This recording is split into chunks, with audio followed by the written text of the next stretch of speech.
আসসালামু আলাইকুম। Kushtia kitchen and garden কেয়ারে সবাইকে স্বাগতম।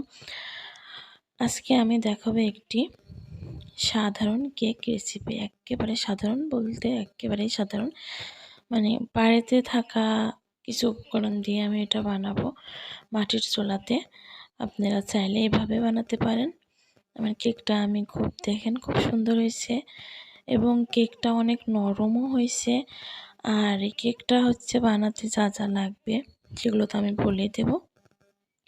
আমাদের বাচ্চারা হয় কি বাইরের খাবারের প্রতি, এখনকার বাচ্চারা সবাই আসক্ত।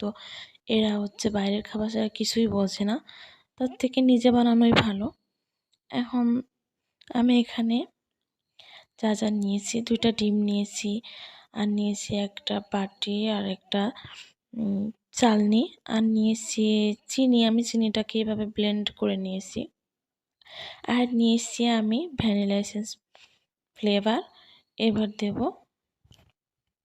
এবার এটাকে আমি এগুলোকে একসঙ্গে চেলে নেব। আমি তার জন্য নিয়েছি একটু আটা নিয়েছি। 4 কাপের 2 কাপ আটা নেব আমি। সেই যে 4 কাপের 2 কাপ আটা আমি নিলাম। এবার এটাকে আমি চেলে নেব। চেলে নেওয়ার পরে যাতে এর ভেতরে আটাটা দলা পেকে না থাকে, এই জন্য আমি এটাকে চেলে নিচ্ছি। আর দিচ্ছি একটু বেকিং পাউডার, 2 চিমটা মতন বেকিং পাউডার দিচ্ছি। 2 চিমটা একটু কমে দিচ্ছি, দিয়ে এটাকেও আমি চেলে নেব। এটা যাতে সুন্দরভাবে আটার ভিতরে মিশে যায়। এরপরে আমি এটাকে নেড়ে নিচ্ছি আর কি, মিশিয়ে নিচ্ছি ভালো করে। তারপর এখানে একটু আমি দিয়ে দেবো স্বাদ মতো লবণ। তারপরে আমি এবার এটাকে একপাশে রেখে দেব। এখন নিয়েছি আমি 2টা ডিম। এই ডিম দুইটাকে আমি খুব ভালো করে এভাবে ফেটিয়ে নেব।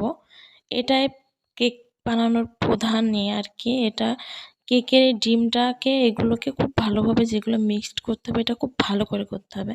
করে নেওয়ার পর আমি এখানে এই যে এবার চিনিটাকে মিক্সড করে দিচ্ছি। আমি চিনিটাকে ঢেলে দিচ্ছি, দিয়ে এবার এটাকে আমি নেড়ে নেব। এটাকে আমি খুব ভালো করে নেড়ে নেব। আস্তে আস্তে সময় নিয়ে একটু ভালো করে এটাকে নেড়ে নেবেন, যাতে চিনিটা দলা পেকে না থাকে। যেহেতু আমি চিনিটাকে একটু পাউডার করে নিয়েছি আর কি ব্লেন্ডারে। আপনারা চাইলে এমনিতেও চিনি দিতে পারেন, কিন্তু সেটাকে খুব ভালো করে নেড়ে নিতে হবে যাতে চিনিটা একটু গলে যায়। এটাকে আমি খুব ভালো করে গুলিয়ে নিচ্ছি। গুলিয়ে নেওয়ার পরে এই যে আমার এর ভিতরে এখনও দলা পেকে আছে, তাই আমাকে এটা আরও নেড়ে নিতে হবে। যে এবারে এমন হয়ে গেছে। এখন আমি একের ভেতরে একটু ভ্যানিলা এসেন্স ফ্লেভারটা দিয়ে দিচ্ছি। এতে করে কি ডিমের আষ্টে গন্ধটা আর কি থাকে না। আপনারা চাইলে এখানে এলাচের গুঁড়াও দিতে পারেন। তারপর দিয়ে দিচ্ছি 4 কাপের 1 কাপ তেল। আমি 2 কাপ আটা নিয়েছিলাম, সেই 2 কাপ আটার ভেতরে এখন আমি 1 কাপ তেল দিয়ে দিচ্ছি। দিয়ে এটাকে আমি খুব ভালো করে নেড়ে নেব। নেড়ে নেওয়ার পরে এখন আমি আটার ভেতরে এইগুলোকে ঢেলে দিচ্ছি। আমি যে বাটিটাতে নিয়েছি, এই বাটিটাতে আর কি করা যাবে না, এগুলো ধরবে না, তাই আমি এর ভিতরে ঢেলে নিচ্ছি। নেওয়ার পরে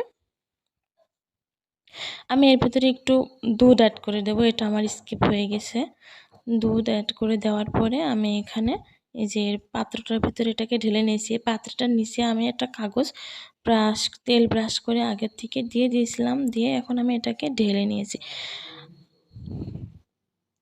ঢেলে নেওয়ার পরে এখন আমি এটাকে চুলার উপরে দিয়ে দেব। আমি রান্না শেষ করে নিয়েছিলাম। রান্নার পরে আমার চুলায় ঠিক এইভাবে আগুন দেখেন খুব মানে হিট আর কি। এই জন্য আমি এটাকে ফ্রি হিট আগে থেকে করে নেয়নি। এই জন্য এখন আমি এটাকে বসাই দিচ্ছি চুলার উপরে।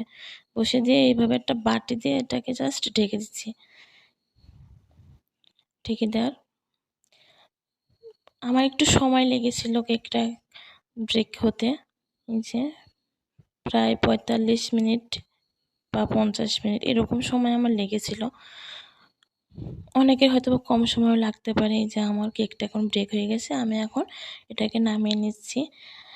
নামিয়ে নেওয়ার পরে আমি এই যে দেখেন কেকটা কি সুন্দর হয়েছে। এখন আমি এটাকে কাগজটাকে তুলে দেখাচ্ছি। এই যে দেখেন আমার নিচে ঠিক এমন হয়েছে, পুড়ে যায়নি কিন্তু খুব সুন্দর হয়েছে। এখন আমি দেখাচ্ছি এই পাশে যে আমার এই পাশটা ঠিক কেমন হয়েছে। এটা কি আমরা বাসায় তৈরি করলে কি হয়, এটা স্বাস্থ্যসম্মত একটা খাবার হয়, যেটা বাচ্চারা খেলে তাদের কোনো ক্ষতি নেই।